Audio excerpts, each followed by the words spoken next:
আল্লাহ মা এই যে উঠছে কুড়ি উঠছে। হ্যাঁ এই যে এইটা উঠলে কাম কল থেকে মারতেছ এদিন আরো নিসলা ভাই মাছ আর গোটি নিসলা বাড়িতে পানি তো দেয়া যা বাড়ছে আরো দেয়া যা পানি তো দেয়া যা আরো বাড়ছে সকালে তো মনে আরো কম আছিল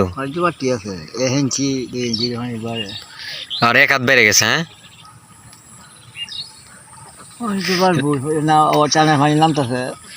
আব্দুল আলী ভাই রাস্তা কি পানি উঠবো কি মনে হয়? আল্লাহ জানে, আল্লাহ মাহবুদে জানে। দিনের অবস্থা তো ভালো না বেশি, না পানি হওয়ার সব বাবা আছে আরো পানি হওয়ার সম্ভাবনা বেশি আছে। হ্যাঁ কবরে বলতেছে এই যে দিনের অবস্থা একবারে ভালো না, বৃষ্টি আবার আইবে বুঝছো আব্দুল আলী ভাই, বৃষ্টি আইতো না আবার পরে এখন একটু পরে পরে আসবে, একটু পরে পরে আসবে। হ্যাঁ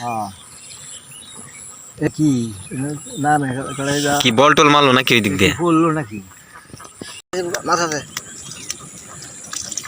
হ্যাঁ মাছ আছে দেয়া যা মারছে। আব্দুল আলী ভাই যে তুমি না প্রতি বছরে দেখতাম বড় বড় জাল ইয়াত্তা, তো এই দেঙ্গে তুমি জাল ফিট করবো, তে ফিট করো না? এই যে মাছ যে কত মানুষ মাছ মারতেছে তুমি? আমি তো ছোট জাল দিয়ে এখন ফিট করতেছি মারতেছি, আমার বড় জাল এখন ফিট করবো। হ্যাঁ বড় জাল ফিট করে নাও, বড় জালে মাছ তো প্রচুর। আমার জাল এই যে মাছ আমার একটা 14 হাত, একটা আছে 10 হাত, একটা 12 হাত আছে, জালের অভাব নাই, এই দুই ফিট করি। পানি তো বাড়তাছে এখন, তাহলে 60টা জাল হয়েছে এইটা লইয়া। 60টা জাল? মাছ কি 60টা জালের মাছ কি তুলতে মারতে পারছো? এটা বছরে বছর তা হ্যাঁ নতুন হয়ে আসি, আমি আবার অর্জন করি, করিয়া পরে আবিষ্কার করি মারি মাছ টাছ কি মারতার পরে? মাছ বছর বছর তো মারতেছে প্রতি বছরে 1-1.5 লাখ টাকার মাছ, প্রতি বছর 1-1.5 লাখ টাকার মাছ? 1-1.5 লাখ টাকা তো এটা কোনো সম্ভবই না।